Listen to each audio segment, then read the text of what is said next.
Hello, hello. Welcome and thank you for joining us for this special YouTube live event on Quant Reasoning channel. Today I have the pleasure and honor of introducing Eric Lucrezia to all of you. Eric, why don't you tell us a little bit about yourself and how you came to know about the journey of the MBA candidate?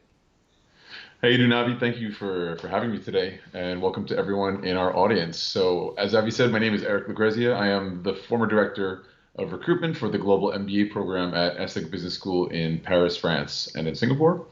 Currently, I'm an admissions consultant and career coach at Candidate Coach, which I launched last year, and I work with all types of career changers, including MBA applicants, to help them throughout their research and application processes, finding their brand and getting to the MBA of their dreams, right? That's the whole goal of it. And also for those who are more the DIY type, I'm in the process of publishing a series of books. The first one getting to an MBA in France, and the second one getting to an MBA in the UK, and the third one is coming out this summer, getting to an MBA in the US. So you asked me how I got to know the journey. Well, as I said, I used to work at ESSEC. I spent 6 years in recruitment at ESSEC Business School, working with candidates from all around the world at all different stages in their career, with coming from pretty much every professional background that you can imagine. And I think something that's interesting about the MBA is probably one of the most transversal degrees that you can do or look into, because it really takes people from every walk of life. It's not just people in finance or consulting or marketing that go to do an MBA. Really, all different career fields that you can imagine come to do this program, mixing you up with people from all over the world in every walk of life, and kind of putting you out there with many, many opportunities. So that's how I got to know the journey. Thank you, Eric. That's awesome. And I think we probably mostly know what researching means in the context of applying to business school. Can you tell us a bit more about what soul searching looks like and how that's different from just research in general? Sure. I mean, yeah, it's something that I tend to say researching and soul searching is, super important when you begin that journey. Researching for me is everything that is external to yourself, and soul searching is everything internal. And at the risk of sounding a bit hippy dippy, I think it is a really important piece of the process as you go through it. So, what does that mean? Thinking about, well, what do you really want? Who are you? What are you good at? What's going to make you happy, and what's going to make you money. So it's kind of the combination of those things. So when I speak about the two in combination, researching and soul searching, I sum it up in the three basic steps of: one, know yourself; two, know the job markets that you're considering; and three, know the schools that are out there. And to go deeper into your question, soul searching, I think very much that we are all influenced by the world around us, that is to say, our family, friends, media, and so on. And we may be pushed or feel pushed into a certain direction professionally. That may not be really what our calling is. And I think it really merits taking the time for yourself. You owe it to yourself to spend that time, a bit of alone time, to really kind of meditate on the topic. What do you really want to do? What is your calling?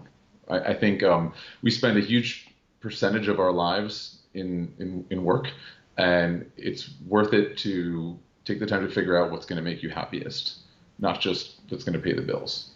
And how do you figure out whether an MBA is the right thing for you and your career? Any thoughts on that? Yeah, sure. I mean, an MBA, like any degree out there, it is a vehicle to get you somewhere, and you want to be in the right vehicle. Another silly thing I find myself saying: if you want to go to the moon, you better not be in a boat, right? So, like, considering that, you want to make sure that you are choosing the right degree, if even a degree at all is something that you would need. Perhaps it's not an MBA that's right for you. I mean, a lot MBAs get a lot of attention. They're kind of like the sexy superstar of degrees out there, but maybe an MPA is more relevant to your career path. Maybe it's about a PhD or a master's or executive master's. There's degrees out there for every type of person, every profile, and every goal. So that's kind of the point, is to select the right degree. And you may find that based on what your goals are, an MBA may not be what you need. Sometimes we have to be honest with ourselves. That's ego speaking.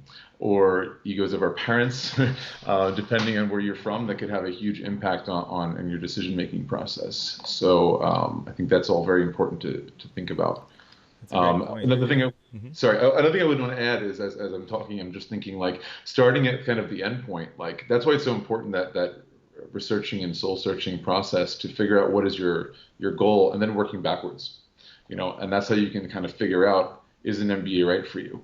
And to go in a little bit more deeply, you look for examples of people who have the job that is your dream job in the future. See what kind of degrees they have, and then you could understand that, oh, this is the pathway to get there.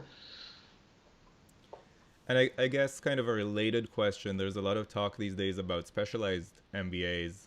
Mhm. Where or how does that fit into the picture? Yeah, I mean, that's specialization has become more and more of a thing, I think.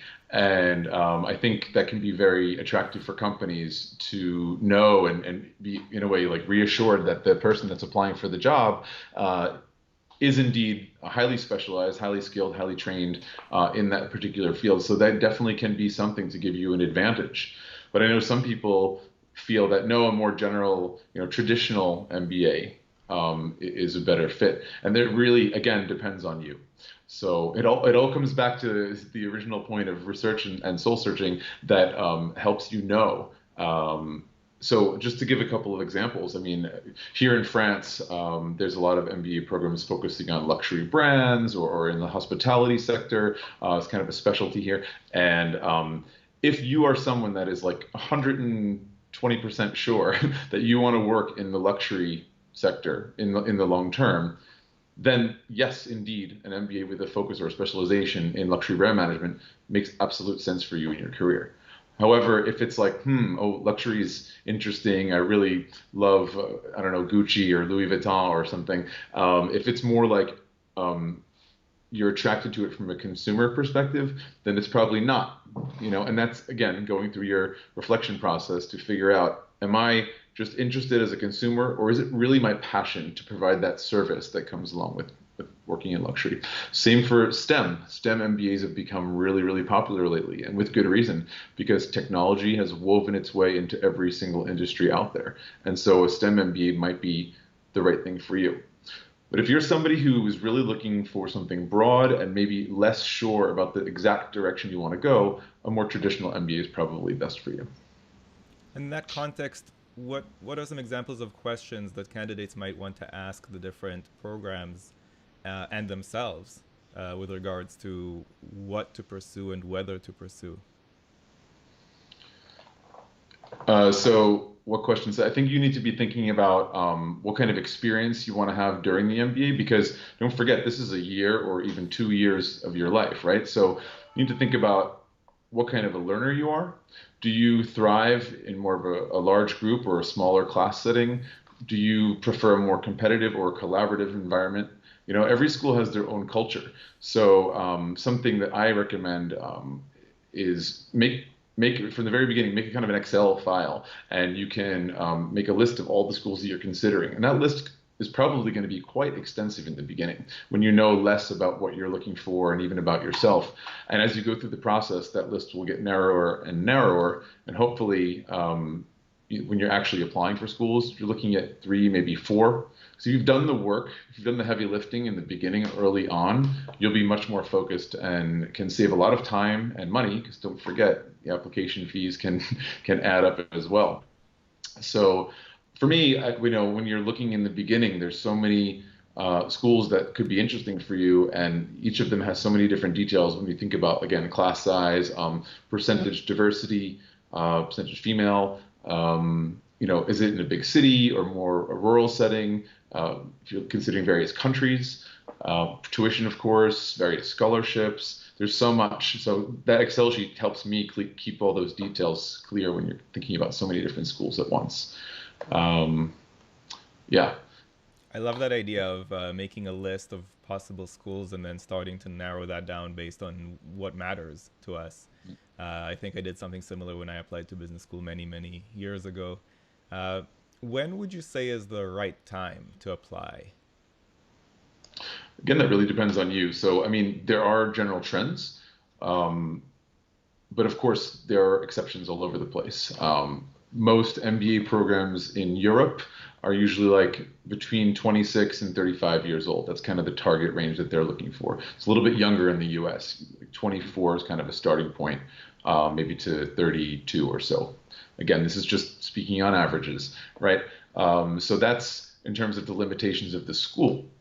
Why do they put those limitations in place? On the young end, it's because they want to make sure that you've had the professional enough experience and the professional maturity to participate in the MBA. Because the MBA is not just about you listening and taking information and taking a test. It's very much participatory. It's very much about sharing your experiences, and all the other students in that program are going to benefit from your experiences, wisdom, even failures and mistakes. I mean, it's very important. Um, so it's important to have that minimum level of experience. Like again, usually 2, 3 years, depending on where you're going. Some schools it's even 4 years. On the upper end, the limit usually comes from the corporate world, where there is a sort of right or wrong, but maybe an impression that you're less trainable after a certain point, or that you may, with too much experience for the jobs they're looking to fill with MBA grads, that you will not be happy or be too expensive for them. So again, these are perceptions, but this is a reality. So business schools tend to be the gatekeepers for the corporate world. Not only because it's, of course, it's also a launch pad for entrepreneurs and all sorts of different people, but that's kind of, in my view, what sets that range. So that's the limitations that you have. In terms of your side, when is the right time to do an MBA? That very much has to do with how clear you are on your vision for yourself. If you're coming to an MBA fair or visiting a school or emailing a recruiter and you're saying, yeah, I want to apply for an MBA, and they're asking you about, well, what do you want to do with yourself after an MBA, and you have no idea, well, then you're probably not ready. And so that's a strong indicator. That it's not the right time for you. But that's probably okay. I mean, if you're, in the young or mid 20s and you're not sure, don't worry, because that range is pretty large, where you have more time to, learn things, learn more about what you want and actually what you don't want. Some of those frustrations that we have at work have shaped our ideas about what we will and will not accept in our careers. Trying something is maybe either reinforced our opinion about what we think is the right path for us or made us change. So that experience is super valuable, and don't try and rush it. I know for a lot of people, they really just want to get that MBA straight away, and it's not necessarily realistic and actually even interesting. I think the experience would be much more valuable if you come to the table with a whole lot more experience and depth, um, and you'll benefit much more from the MBA experience. It's funny when I think back to my experience at business school. I think probably around half of the students in my class changed their mind during business school about what they wanted to do after business school. So that speaks volumes, I think, to your point about finding out what it is that you don't want to do, just as much as it is about finding out what you do want to do. So I agree that when you apply to business school, you need to have a pretty good idea of where you see yourself after business school, and therefore why you want to go to business school in the first place. But I think it's also valuable to remember that we're human and we change our minds, and we once we have more information about a certain career or something like that, then it's definitely better to change your mind than to live with many regrets as you progress in your career. Definitely. I mean, it's pretty expensive. I mean, you don't want to just be throwing money out the window. So it's in your best interest to be in the right headspace. And if you're not ready this year, that's okay. I mean, take more time to research the schools that are out there, again, and the markets, and to get to know yourself better. That's what it's all about. And in terms of like why, just kind of to piggyback onto that, like the motivations for doing the MBA. One, some kind of transformation, right? A lot of people want to either have a change in the function that they're doing, like move from a marketing role to a finance role, change in terms of sector or industry. So they want to move from automobiles to, I don't know, to fashion, for example. So that's a sectorial change of geography. A lot of people are interested in relocating to a new country, and the choice of doing an MBA in that particular country is what they have in mind for being able to pivot to that new place. And the fourth reason I would say is like really for entrepreneurs. There's a lot of people who have the idea of launching their own company either, during or immediately after the MBA, or maybe they already have launched a small business, which is it's running, right? But they kind of figured out entrepreneurship along the way, but they want to have something a little bit more formal, a little bit more structure, and of course the very powerful network that usually comes with a top MBA program to take that business to the next level. What I will say is that in the years that I've been going to these MBA fairs around the world, maybe like a quarter of the people I've met have told me something about entrepreneurship that's in their dreams, and that sounds really poor in the future for them. And while many of them it will be, usually it is not an immediate thing after the MBA for a few reasons. One, you graduate and usually have a little bit of debt. Most MBA students take out at least a loan, but even if they didn't, they've just spent the last year or two having zero salary and spending a decent amount of money. Roughly speaking, for any top-ranked MBA program, you're looking on average $50,000 per year per program, right? So if it's a 1 year, again, I'm speaking on averages.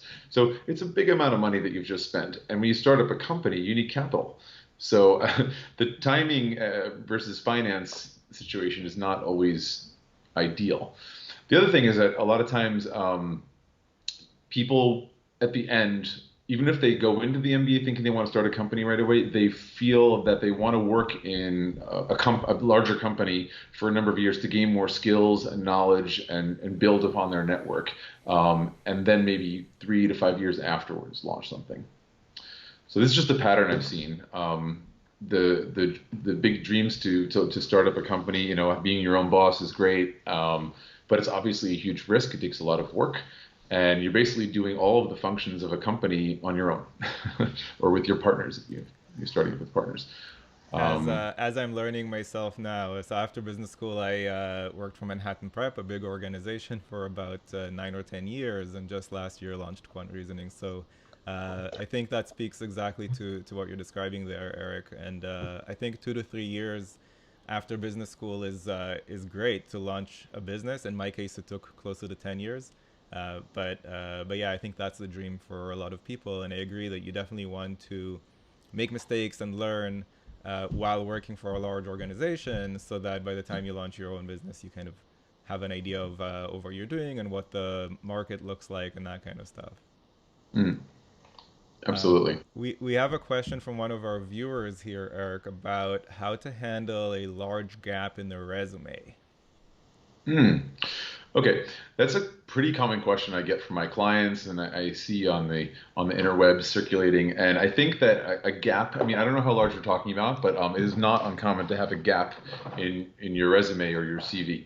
That can be explained by a whole variety of reasons. Like maybe there was a medical reason why you had to take off, a family reason, someone was sick, you had a baby, you were ill, maybe you took the decision that you wanted to travel and gain that experience for a period of time. All of these are super valid reasons. And even when it's less neutral or positive, like the examples I just gave, like you got laid off from a company, particularly now following this COVID situation, so many people, probably millions of people, lost their jobs just last year because of that very reason, because of the world of work is the sands are shifting, right? So there's nothing to be ashamed of. There's nothing to worry about. You should, above all, though, not try to hide it. You should be forthcoming with this gap. People in the admissions offices are experts at looking at CVs and figuring things out. So trying to cover up or hide a gap in your CV is not the way to go. Leave it as it is in your CV. Be ready to talk about it. Think about what you want to say to not justify it, but give valid reasons why you had this gap, and that's fine. It may come up in essays and certainly in the interview. So again, I don't know how large a gap. If I don't know if Avi, you can tell from what the person's writing to you. In this case, it's we're talking about 2 years, so pretty Okay. large. Yeah, it's a pretty large gap. But again, I don't think that it's a deal breaker for business schools, depending on what you're doing. I'm sure that this person was doing something significant, and maybe started a business, and maybe that business didn't, really take off, but they really worked at it for a couple of years, and in the end, they decided to pull the plug. And I've heard cases like this where people took incredible risks and tried to do something that I think is courageous and creative, and they also, after a certain time, if it wasn't working, had the wisdom to say, you know what? I'm going to do something more traditional because this is not working. I need to, pay my rent and eat. So again, having courage and creativity and doing something unique, I think speaks a lot more volumes than just the traditional path. Not to say there's anything wrong with that either, but it's respectable. Yeah, and I'm remembering from my experience at business school that they really did like to have a very diverse class. So yes, you had the people who came from a traditional background. After undergrad, they worked in an investment bank or a consulting firm. So you definitely had those. But if the school wanted to just have those, then it would have just had those. And it Yeah. didn't just have those. So they definitely are looking for a diverse set of experiences and backgrounds. I remember we had a best-selling author from Japan in my class. I went to NYU for those of you who didn't know that, and there's often people who maybe have an Olympic medal or something like that, and Mm. are professional athletes who decide to get an MBA. So there's definitely a lot of diversity in the sets of experiences that we see in business school. There's another question from a viewer about the why an MBA. That's a very typical essay question that we have to write about in our application. And this particular viewer is struggling with coming up with the story of why he wants to have an MBA. So, any advice on dealing with that particular question? Yeah, I mean, I feel like every question that you ask me or from the audience, it comes back to the title of this session we're doing right now about researching and soul searching. I mean, if you're sitting down, planning or trying to write an essay about why you want to do this thing, then probably you've had some time to reflect, and if not, then you should be doing that first, right? Like I said earlier, thinking about what is the end game, what is the destination, what is the goal. I made the metaphor of an MBA or all degrees really being a vehicle. It's also a bridge. It's a bridge in the sense that here you are today, and your goal is to get here, and you have to think about how realistic is the goal from getting here to here with just an MBA, because sometimes it's more than that. Just to give an example, somebody from, I don't know, say China, for example, who is working as an engineer in software and is very interested in working in luxury fragrances in France, but doesn't speak French, thinks that an MBA is going to help that happen. It will help, but it will take much more than that. Probably they should look into learning the language, which is probably at least a 2 year process, maybe spending some time diving into the world of fragrances and luxury and so on, taking steps even prior to the MBA that is going to link you to your destinations. That's why I consider it a bridge. And the admissions committee will see that as a sign of professional maturity to understand what is realistic and what is not. So in terms of speaking through your essays, and then later on through your interviews, something I often say is you want to be specific but also realistic. Specific in the sense that you are able to define to the admissions committee what it is you want to do, because that's what it's all about. An MBA, we don't do an MBA for the sake of doing an MBA. We do it for the sake of achieving, for connecting to your future career goals. So, for the person who's sitting down having trouble writing their essay, that tells me that perhaps they need to do a little bit more reflection about what they want to do in the future. And I think once that is done at a deep enough level, the essay will flow. Um, Also, you can sit down with a coach to help draw that out of you. It's something that I do regularly with my clients. So. And kind of on that note, Eric, what would you say are the top three or top five parameters or things to consider when selecting a business school? I know we talked about it a little bit earlier, but we're getting some more questions from the viewers on that specifically. So, what would you say are the main things? I'll just say briefly from me. I really wanted to be in a big city as opposed to a rural or small village kind of area. Mhm. So that was a big parameter for me, and I guess it does vary a bit from person to person. But just from your experience working with candidates, what would you say are kind of the main ones when selecting a school? Some of the ones that I mentioned already, like class size is a big deal. Some people But let me flip it around the other way. For some people, rankings is extremely important. So they'll look at schools that are very well ranked. And then if you look deeper, what is that school about? What is the culture of that school? Things like class size and so on. You may find that it's a lot bigger of a class than you want to be involved with. And so maybe a school that is less ranked, but also has much more personal attention given, not only from professors to the students, but also in the career services. That's something you want to think about as well. Like a good question to ask is like professor to student ratio, or definitely want to find out what are the kind of career services offered. Great ways to get this information are from alumni, current students in the program. But yeah, I think that to go back to your question, as I understood, what are the main criteria that people consider? I would say price, location, rank, and class size are probably the biggest four. We also have a question from a viewer about reaching out to alumni of the school to help with your career.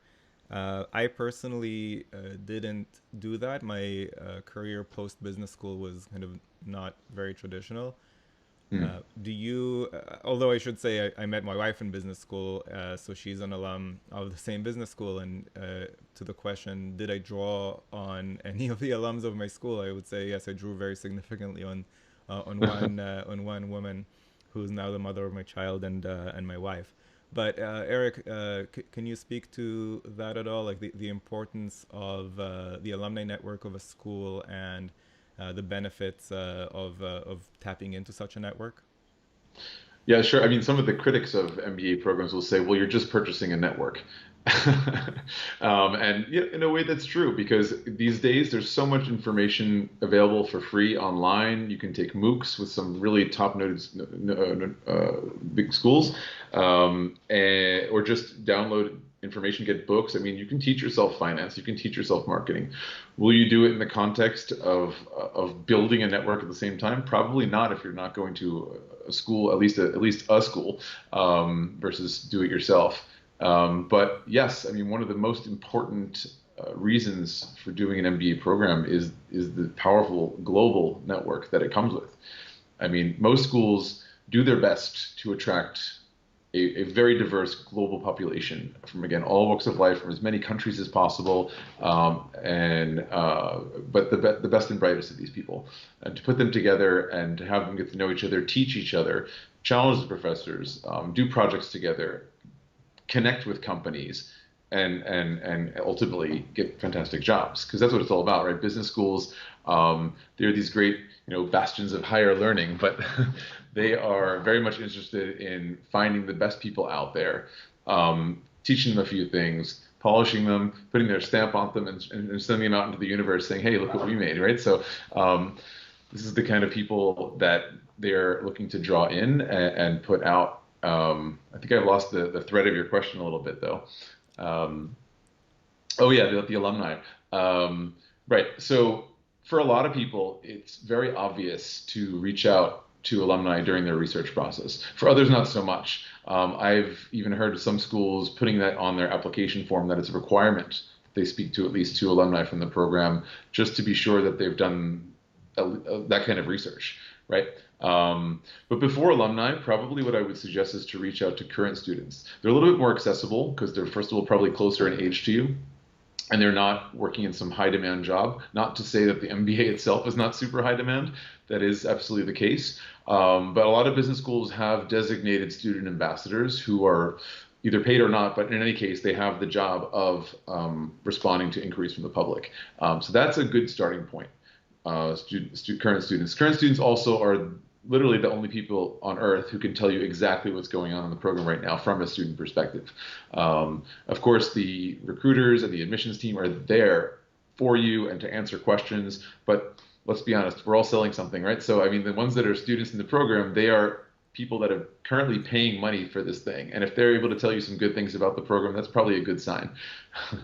And then the population beyond the current students is the alumni, who are the only people in the world who can tell you about the effects after having completed that MBA, how that has impacted their career, how they've been able to leverage global alumni network and the brand of the school to connect to the job that they currently have. So both are extremely important, and I think timing is key. So it's also important to consider, besides the current students, the alumni who are often very heavily solicited by people who are interested in the MBA program to find out exactly the kind of information that we're speaking about. It's important to respect their time.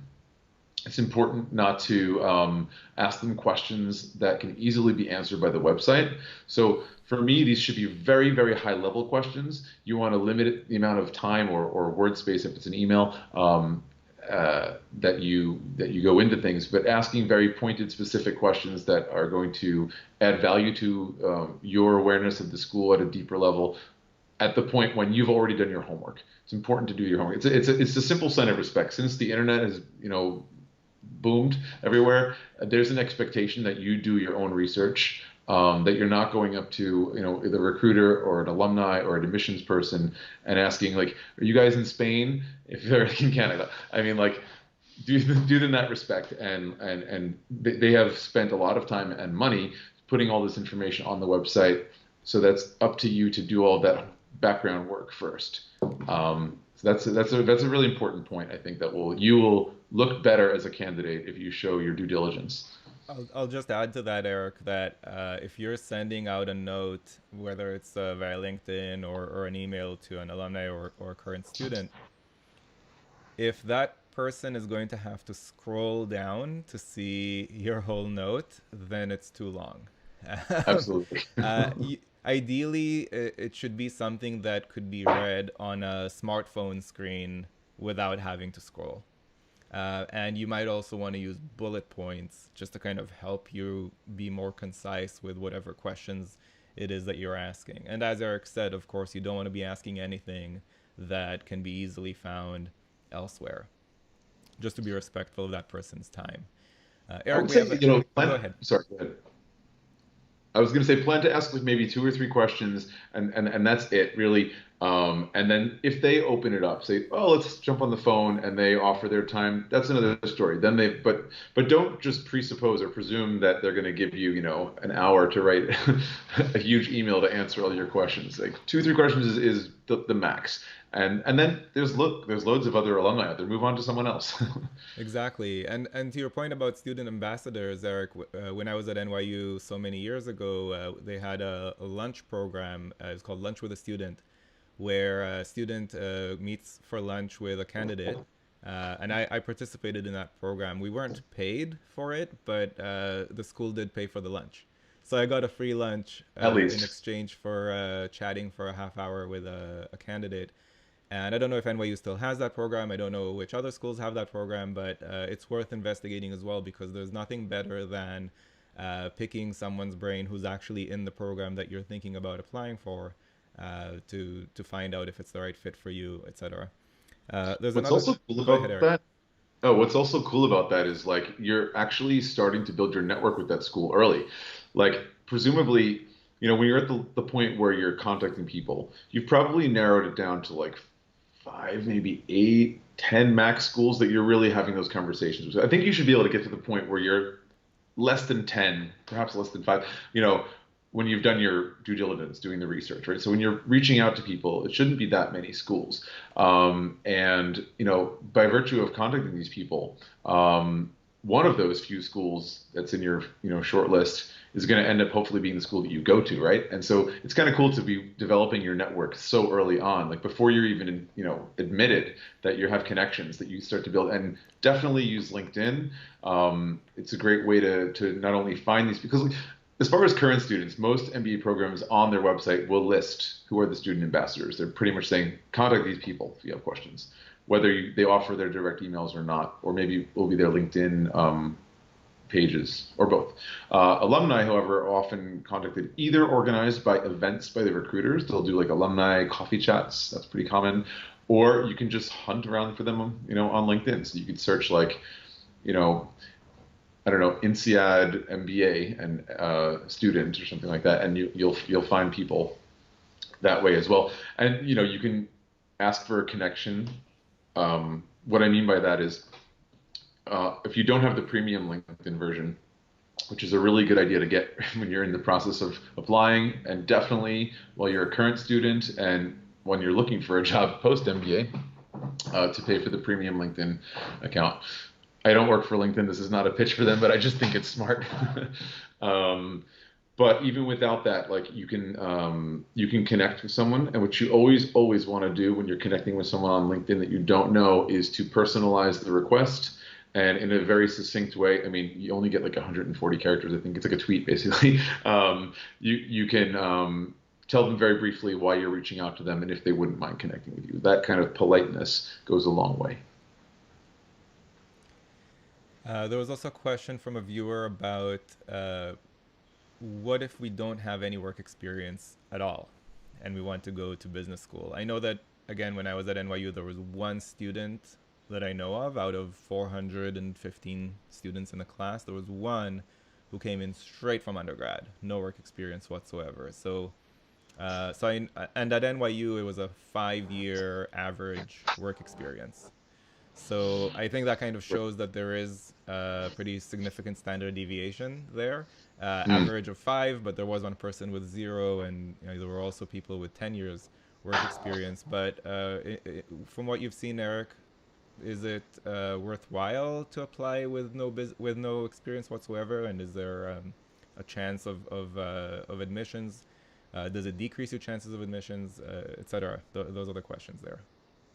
Okay, so starting with what is an MBA compared to other programs like masters, the defining factor is work experience.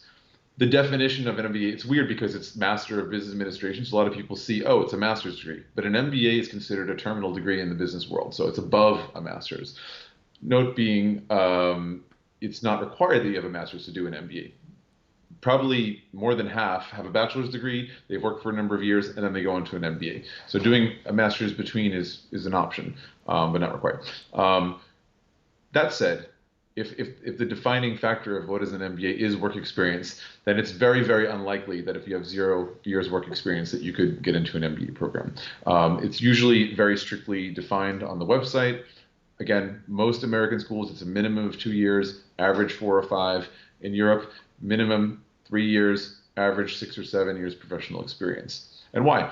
Because it doesn't make any sense for you if you've had 0 work experience to be in a class with people that are, in their 30s and have all this experience. You're just not on the same page. The other thing is that when you graduate from an MBA, I mean, the point of an MBA is for you to be to get into a job where you're a mid-level or upper like manager. If you have 0 work experience, what company is going to hire you out of that MBA to be a manager? There's a big lack of leadership experience if you don't have any professional work experience. So the best thing you can do is get a job. Or if you really want to do a degree right now, it's not going to be an MBA probably, it's going to be a master's degree. Master's degrees, on the other hand, are often without any work experience. So that's probably what you're looking for. So I hope at a minimum I've been able to define the difference between a master's and an MBA. Now, to what Avi was saying before about the person in his MBA program, was it 1 out of 451, something like that? One out of 415. Right. So there's proof that there can be exceptions, and most business schools will make an exception if it is an exceptional candidate. Exceptional in what way? Well, that can be defined in many different ways, and that's up to the business school's discretion. I will just point out one thing is that any of the top business schools out there have what's called an accreditation. These accrediting agencies are what basically says, hey, this is a legitimate school with a legitimate program. They do X, Y, and Z, and they have qualified teachers, and they bring in qualified people, and they have good results. That's basically what it comes down to. And schools, guard their accreditations fiercely, and it's something that they're proud of, and it's something that they advertise on their websites, and it's something that you should be looking into as a somebody who's considering an MBA. Look to see what kind of accreditations are out there. I'll mention the big 3, right? There's AACSB, which is the North American Business School Accrediting Association. Again, AACSB.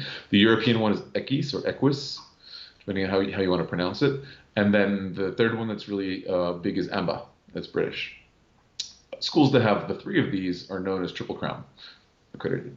And so you want to look at that. So for business schools to maintain their accreditation, they need to adhere to their own standards that they've created for themselves. And that one of those standards is they will only take in people with such and such minimum years experience. So the exceptions they make are rare, um, but not impossible. But if you have zero experience, probably you want to work for a bit or go for a master's. We have a really interesting question that I think I can answer here, asking when I applied for business school, how clear was I about what I was hoping to get out of my MBA? And the honest answer is my clarity was close to zero. I had no real clue of what it was that I was hoping to achieve or to get out of my MBA. But in my application essays, if you were to read them, you'd think that my clarity was 10 out of 10. And that's maybe a little bit disingenuous, and I probably wouldn't have admitted it at the time. But now that I'm many years, over a decade out of business school, I feel like it's okay for me to say, to tell the truth, which is I just basically made it up, right? I thought, well, I need to show them that I'm mature and that I've thought about it and that I know exactly why I need to go to business school, when in reality I had very little idea. And I think many of my classmates were in the same boat. Not all, but I would say as many as half, maybe, at least exaggerated significantly in their application essays the level of clarity that they had with what they were hoping to get out of their MBA. And I think that that's okay. I mean, I went in there and I started learning about all these different career paths that I didn't really know much about. And as we were saying earlier, I learned just as much about what I don't want to do as I did about what I do want to do. So I do think, and Eric, you'll weigh in here, I think that you do need to show a high degree of clarity in your application, even if you don't actually possess that degree of clarity. Eric, thoughts on that? I don't know. There's something to be said about fake it till you make it. I do believe that is is a reality, and I guess where you were at that point in your life, you didn't have the clarity, but you had the wherewithal to demonstrate it. So there's that. At the same time, and I wholeheartedly believe that authenticity is super important, and I think people in general and business schools and admissions offices in particular have become more and more attuned to that in recent years. To perceive authenticity in an application. It's kind of like a skill you get after reading so many. We can read a reference. We didn't talk about letters of recommendation or references. But we know a fluff reference when we see one. It just comes through somehow. And the same is true of essays. Of course, there's going to be people who are better at of conveying a certain amount of clarity, even when it's not necessarily there. Apparently, you're one of them. um, and yeah, but I think it is very important to be authentic. And again, going back to that researching and soul searching, if you really know who you are and what you want, where you are today, where you want to be, and the steps that you understand you need to take to get there, I mean, that is your essay. When you have an open-ended essay question that just kind of doesn't ask you a specific one, but it's more like, tell us why. That is what you want to say. That is what business schools want to know. Why are you applying for an MBA? Why us? Why right now? And what do you want to get out of it? Like, that's it. What can you contribute is probably another thing I should add to that mix. Beyond the open-ended questions, I'll just mention that it is important to answer the question. Because a lot of times, that's one of the biggest failures of the essays is that people get so wrapped up in trying to say something perfect that they just miss the mark entirely and just don't even answer the question. Which again is a lot of one of the reasons people go with coaches to make sure that their essays are on point, that they've really responded to the question that's being asked, that they've stayed within the confines of it, but also highlighted some really key things. And what I'll mention also is that a lot of, well, I would say all business schools are looking for people with not only work experience but leadership experience, whether that was on the job or somewhere outside of work, perhaps like a volunteer organization. If you were, I don't know, involved in a musical group or a church organization and you were taking on a leadership role there, that counts. Sports, obviously, especially team sports, showing that I think as a team player is so big. And, there's a lot of skills I would say that are transferable from the field to the boardroom. So any team sports is a great thing to highlight. And then any international experiences. not everyone has the financial, ability to travel, especially abroad, depending on your budget and so on, and that's fine.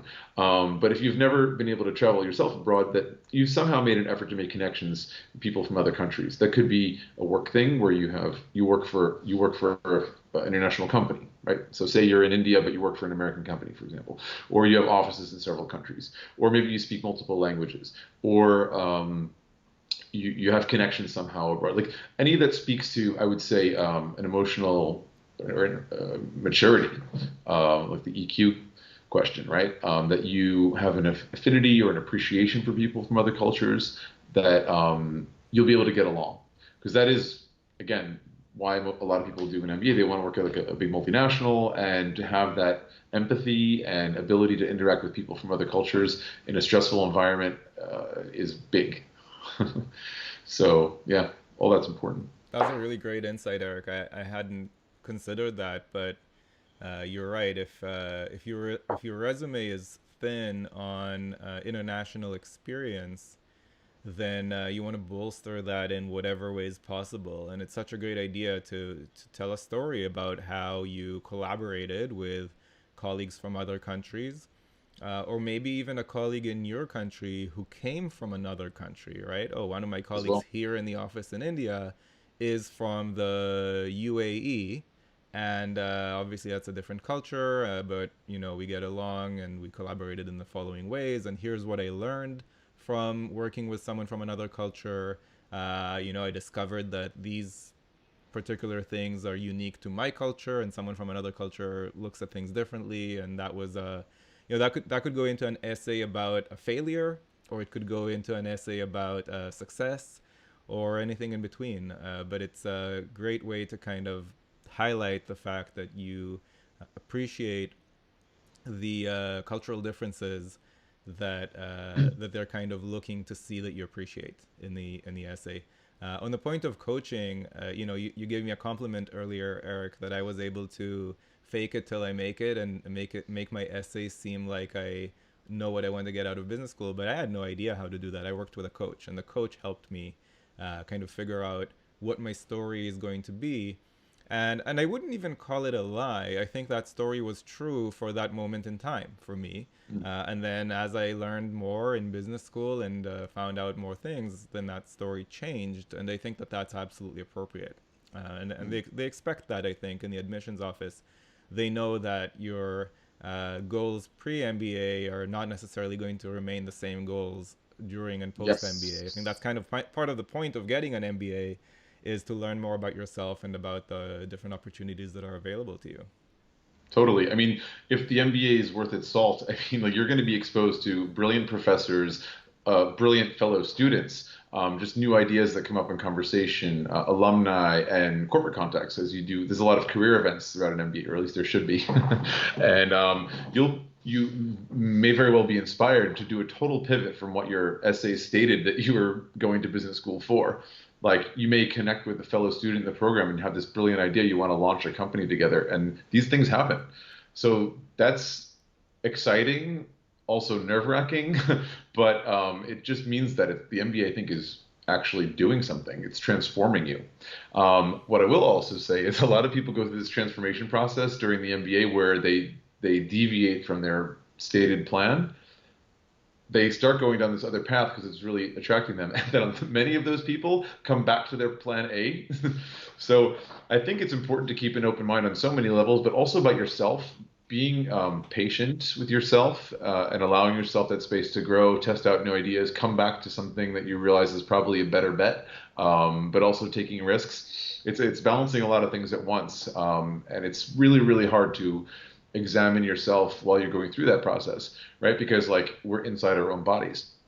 But that's something that's really amazing about the MBA and why I love working in this space is because it is much more than a business move. It is a individual whole person development thing that is very transformative and that's beautiful. And Eric, there's a couple of questions here about full-time MBA versus part-time MBA versus executive MBA for the older candidates. And Mm. the question is More experienced. more, yeah, I should say more experience. That's a better way to say it. The question is, I guess what's the right move? And probably the answer is it depends, but maybe you can speak a bit more to that. And the other question is there a difference in return on investment that you can expect to get among those three different options? So what are your thoughts on that? All right, so let's separate the executive MBA. Executive MBA, if it's not clear to the audience, is generally for people with more experience. Um, in Europe, it's usually like 10 to 15 years full-time professional experience. That's the common range. Maybe like 8 to 13, 14 in the States again. So usually a 2-year offset with the US versus Europe, which I think is connected a little bit to the programs being shorter. Typically programs, MBA programs, full-time MBA programs in Europe are 1 year and in the US 2. So with that additional experience that's required to get into the European full-time MBAs, it is made up with that experience they already have. So there's that. But again, executive MBAs are for a little bit more experience. So there's obviously a correlation between experience and age. So yes, older people. So the age range for executive MBAs in Europe is usually like 35 to 45. That's a typical range. Um, Executive MBAs are usually part-time, and they're also a little bit longer because they are part-time. Year and a half is pretty common. In the US, as full-time MBAs are often 2 years, exec MBAs part-time, often that could be like 3 years. So there's that difference as well. In terms of return on investment, the full-time MBA, in terms of like what you do, I'm not talking about money yet, but in terms of like the results, in terms of like what you're going to do, the full-time MBA tends to be a lot more dramatic of a transformation. Again, what they call, so I mentioned the kind of axes of transformation, right? It's like location, so changing country, changing function or your role, and changing sector or industry, right? So you may see these double and triple transformations much more frequently in a full-time MBA program, because what you're doing is you are quitting your job. You're quitting your full-time job and focusing full-time on this program. So you have the ability, the capacity to have that much more of a multidimensional transformation. Versus an executive MBA, which is part-time, that means 95% of people doing executive MBAs are currently working. That means you're not commuting every day from Shanghai to Paris to do your program, right? So it attracts a much more local or regional crowd. Like for example, a French MBA program in Paris would probably attract mostly people from Western Europe. It's rare to have people coming from much further than that because it's not sustainable, environmentally for flights, but also financially speaking, right? Also, in terms of results and what you do, will often be people who are more of a vertical mover, right? So they're people who are quite happy in their industry or their function, and they're doing the executive MBA to boost up like the level they can go, like really getting up to like C-suite positions, staying in the same industry. You'll have some people who change or pivot, but not usually more than a single transformation in an executive MBA. In terms of salary change and ROI, return on investment, I don't think that there's that much of a difference between executive and full-time MBA programs. That'll largely depend on what the starting salary is you have before you do the program. And some people may do an executive MBA years after having done a full-time MBA. So it really depends on a lot of things, especially if we're talking about switching countries, right? Because there's different currencies and so forth. I also wanted to mention that the measure of ROI on a full-time MBA is usually taken at least 3 years after the program is completed, because the job you have immediately following the full-time MBA is often not the one you're going to have a couple years after that, and almost definitely not the salary you're going to have. You see there's a certain maturation rate in salary that is like this. It's not immediate after the full-time. So that's also the reason why when you look at rankings, the population of students from that school's rank are interviewed. It's the batch that's graduated 3 years prior. If that was clear, I hope. So in other words, the ranking is based on students from 3 years before. There is a related question to that, Eric, which is when they publish their placement stats, can we trust those stats? Yeah, I mean, it would be really poor form for any business school to lie about anything on their website. I think you can pretty much bank on it. I mean, you can do the research yourself. You can see on LinkedIn, people have their careers on display, and so you can get a sense of is this the truth or not, and just talking to people. Yeah, you can pretty much trust schools statistics. When I think about my classmates and where we all were a year after business school and 2 years after business school, it may have been a special time because I graduated in 2010, so right when the economy was at the probably the lowest it had been in many years, and it was just Yeah. about to start recovering.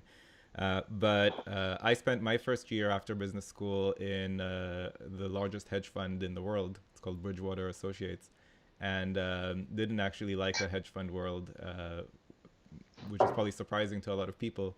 But I found my passion was to help people on the GMAT, so I switched over there. But I wasn't the only one. In other words, when I think about my classmates, the vast majority switched jobs about 1 year out of business school. And again, it was maybe a unique time in the economy.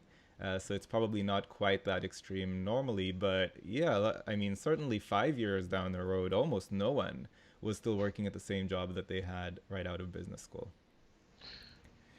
Yeah, I mean, so part of that could be linked that you didn't know what you wanted to do before you got in and you made it up on your essay. Another part of it could be circumstantial. Like you said, how the economy, where the world was after the global financial crisis of 2008. I know I went through some some big changes myself around that time, but um, but yes, there's validity to what you're saying. Absolutely, where there's a maturation process. Um, Sometimes people have their, especially if it's people changing countries, they have their hearts set on relocating to X country, and there could be major difficulty getting the visa to make that happen. And so they may take a job that's not exactly what they're targeting for to get a foot in the door for that country. And then once they've established a bit more presence there, it's easier to get that visa renewal for the next job, which is maybe more in line with what you were going for in the first place. And I think we have one last question for today. I want to thank you again, Eric, for joining us here. The question is definitely for you and not for me. Given that you worked for ESSEC, the question is how would you rate that school, that MBA, versus INSEAD or HEC? Wow. I think it really depends on what you're going for because every school really has pretty unique specializations. What ESSEC is known for, I mentioned luxury. That's one of their things that they were the first MBA program in the world focused on luxury brand management. It's about almost 30 years old at this point. Another major strength of ESSEC is hospitality management. They're pretty big in tech too, in the whole digital business area, and entrepreneurship is another big thing for ESSEC. They have a great in-house incubator called ESSEC Ventures. So anything related to starting up a new company, they're really strong in that area. INSEAD is known especially for consulting. HEC, I'll just put it out there, it's another top school in Paris area, really big in finance. So you have these specializations, and that's why when we talk about fit, it's not just about, oh, what is the best ranked school? Well, that might sound good at first. The reality is the more people do the research that is necessary, the deeper they go, the less rankings matter, actually. Rankings can be an interesting starting point for some people, but the more you know about the school and yourself, they practically become irrelevant. It's really much about what is your goal, what is that school good at, what industries are they connected to, where do they have heaps of alumni working. That's what's going to get you the job there. So that's what I have to say about that. Yeah, it's so true. I remember again at NYU realizing that if your dream is to work for, say, McKinsey, then you'd be better off going to Harvard Business School than NYU Stern. Because if you just look at the number of classmates, number of people who go into McKinsey from Harvard Business School, I believe at the time it was 20 out of a class of 800 maybe, versus at NYU Stern, it was typically two people out of a class of 415. So just statistically speaking, you'd have a better chance of getting in to McKinsey having gone to Harvard. Although you have to then also take into account how many people want to go to McKinsey from each of those schools, because that has to go into that probability calculation. But then on the other hand, if your dream is to work at Wall Street, it definitely would be better to go to NYU Stern than to Harvard. because NYU is right, basically a short subway ride from Wall Street, and so you get to have a lot of breakfasts with investment bankers who work on Wall Street. And things like that that you just wouldn't have an opportunity to do if you were at Harvard. And I'm just giving that as one example to strengthen your point, Eric, about how you gotta figure out which school is good for which type of career, and then based on that, decide on the school that would be most likely to help you along that career path. So I just want to thank all of our viewers for joining us here live. And if you're watching the recording of this video, we'd love to see your comments down below, letting us know what you liked, what you didn't like, what you'd like to see in the future, etc. And if you want to find Eric online, you could go to candidate.coach. Eric, any final words from you about how to find you online or ending thoughts like that? Yeah, I mean, thanks for mentioning my website. It's www.candidate.coach. Maybe I will also mention MBA Waves. That is a weekly, almost podcasty thing on Clubhouse. If you don't know Clubhouse, it's like kind of all the rage these days. That launched the end of last year, and it's similar to a podcast but interactive. And me and a few other coaches have put together a weekly discussion group on Clubhouse. So you can search just for us on mbawaves.com and join us, get to know us, and ask lots of questions. And I'd be remiss not to mention that I'm one of those four people. So Eric, myself, and two other people launched MBA Waves just a week ago, should I say, something like that. It's brand new, and yeah, Yeah. we have a weekly conversation on Clubhouse that is very interactive. So people can kind of choose between just eavesdropping or participating and asking questions and sharing thoughts. So Mm. I guess on that note, Eric, thank you again so much for Thank you. joining me here today. And thank you to our viewers. And we'll see you all next time. All right. Thanks, Sai. Bye bye. Thanks. Bye bye.